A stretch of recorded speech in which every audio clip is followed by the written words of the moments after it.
আজকে আমি অসম্ভব মজার কবুতরের মাংস আর আস্তে আস্তে করে আমরা রান্না করি কিভাবে সেটার রেসিপি আজকে আপনাদের সাথে শেয়ার করব। আসসালামু আলাইকুম এভরিওয়ান, সকলে কেমন আছেন? আশা করি সকলে ভালো আছেন। আলহামদুলিল্লাহ, আপনাদের দোয়ায় আমি অনেক ভালো আছি। এর জন্য কবুতরের মাংসগুলোকে সুন্দর করে ধুয়ে নেব যতক্ষণ না পর্যন্ত স্বচ্ছ পানি বেরিয়ে আসে। এই তো কবুতরের মাংসগুলো আমার ধোয়া শেষ। এরপর আমি চুলাইতে কড়াই বসাই দিয়ে দেবো বেশ কিছুটা তেল। এরপর তেলটা গরম হয়ে আসলে দিয়ে দেবো কিছু পেঁয়াজ কুচি।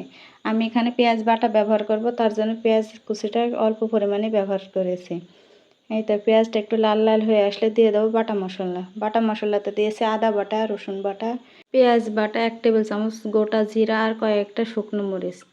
এরপরে দিয়ে দেবো ধনিয়ার গুঁড়া, তারপরে দিয়ে দিলাম কয়েকটা দারচিনি, এরপর দিয়ে দেবো 3-4টা মতো এলাচ ফেটিয়ে।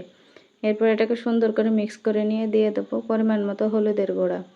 এরপর দিয়ে দেবো স্বাদ মতো লবণ। এরপর সুন্দর করে মশলার সাথে মিশিয়ে নেব।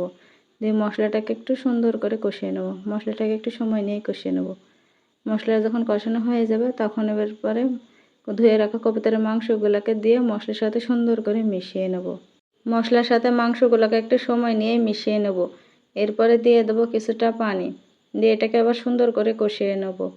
মাংসের সাথে একটু সুন্দর করে পানিটাকে মিশিয়ে নিয়ে এবার সময় নিয়ে কষে নেব যতক্ষণ না পর্যন্ত মাংস থেকে আবারও তেল উঠে আসে। তেল উঠে এসেছে, এরপর দিয়ে দেবো ঝোলের পানি। এরপরে যতক্ষণ না পর্যন্ত ঝোলটা ঘন হয়ে আসে ততক্ষণ পর্যন্ত এটাকে জাল করব। সেই ক্লিপটা নিতে আসলে ভুলে গিয়েছেন। দেখুন আমার মাংসটা দেখতে কতটা লোভনীয় লাগছে, আর খেতেও মশলা অসম্ভব মজার হয়। এবার আমরা রান্না করার জন্য আমরা 2 সাইড কেটে 3টা করে দাগ দিয়ে দিয়েছি। এরপর এগুলোকে সুন্দর করে ধুয়ে নিতে হবে। ধোয়া হয়ে গেলে এবার চুলাইতে কড়াই বসাই দিয়ে দিয়েছি বেশ কিছুটা পানি। তারপর পানিটা হালকা একটু গরম হয়ে আসলে দিয়ে দেবো আমড়াগুলোকে, দিয়ে ঢাকা দিয়ে ঢেকে কিছুক্ষণ সিদ্ধ করে নেব। এই তো আমড়াগুলো আমার সিদ্ধ হয়ে গেছে। এরপর এগুলোর খোসা ছাড়িয়ে নেব। এরপর চুলাইতে কড়াই বসাই দিয়ে দিয়েছি বেশ কিছুটা তেল। তারপরে তেলটা একটু গরম হয়ে আসলে দিয়ে দেবো বাটা মশলা। বাটা মশলাতে দিয়েছি 2 টেবিল চামচ সরিষা, 1 টেবিল চামচ গোটা জিরা, পেঁয়াজ কুচি, কিছু রসুন কুচি আর 10-12টার মতো কাঁচামরিচ। এরপরে দিয়ে দিলাম 1 টেবিল চামচ ধনিয়ার গুঁড়া, হলুদের গুঁড়া আর দিয়ে দিলাম স্বাদ মতো লবণ। এরপর মশলার সাথে সুন্দর করে মিশিয়ে নিয়ে কিছুটা পানি দিয়ে মশলাটাকে সুন্দর করে কষিয়ে নিতে হবে। মশলা থেকে যখন এই পর্যায়ে তেল উঠে আসবে তখন সিদ্ধ করে রাখা আমড়াগুলোকে দিয়ে মশলার সাথে সুন্দর করে মিশিয়ে নিতে হবে। একটু সময় নিয়ে মিশিয়ে নেবেন, যত সুন্দর কষানো হবে খেতে কিন্তু ততটাই মজা হবে। আর এই রান্নাতে সরিষা বাটাটা একটু বেশি হলে খেতে কিন্তু অনেক বেশি মজা হয়। এই তো আমার কষানো শেষ। এরপরে দিয়ে দিলাম পরিমাণ মতো ঝোলের পানি। ঝোলের পানিটা দিয়ে ঢাকা দিয়ে ঢেকে কিছুক্ষণ জাল করে নেব।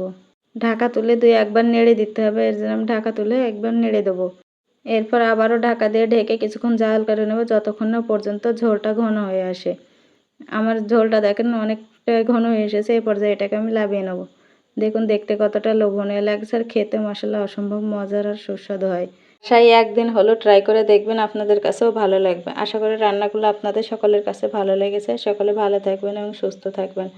আজকের মতো বিদায় নিচ্ছি। আল্লাহ হাফেজ।